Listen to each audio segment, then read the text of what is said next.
Well, I want to be a little careful at this point because, as you know, it's still a developing story, and in deference to the folks back in Roanoke, Virginia, who are dealing with this on the ground, I want to be a little measured about what I say. But he was hired in 2011, I believe, or 2012, I think it would be, in May, thereabouts of 2012, and then we ended up terminating him in February of 2013 for performance issues.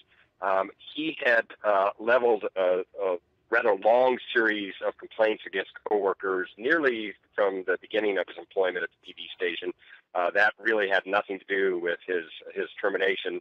And after a lot of investigation, both internally and externally, all of his allegations were deemed to be unfounded, and they were largely under along racial lines. And that we did thorough investigation and could find no evidence that anyone had racially discriminated against this man.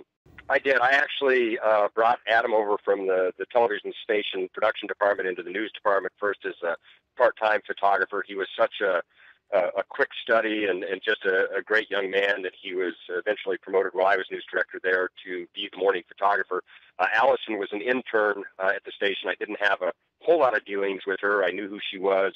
She seemed to me to be a very bright, vivacious young woman, and after I left and came back to Hawaii, she was subsequently hired there as a full-time reporter. They were both really just great young people, and it's such a tragic circumstance. You just never know when you're going to work how a potentially unhinged or unsettled person might impact your life in such a tragic way as we saw in Roanoke this morning. I can tell you that he was probably the toughest termination we ever had, or that I was ever involved in, and I won't go into details right now, again, out of deference to what's happening in Roanoke.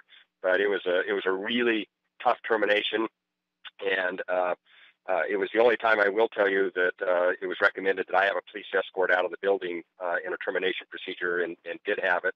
He was actually escorted by the Roanoke police out of the building because he was not going to leave willingly or under his own free will. So it was a tough situation.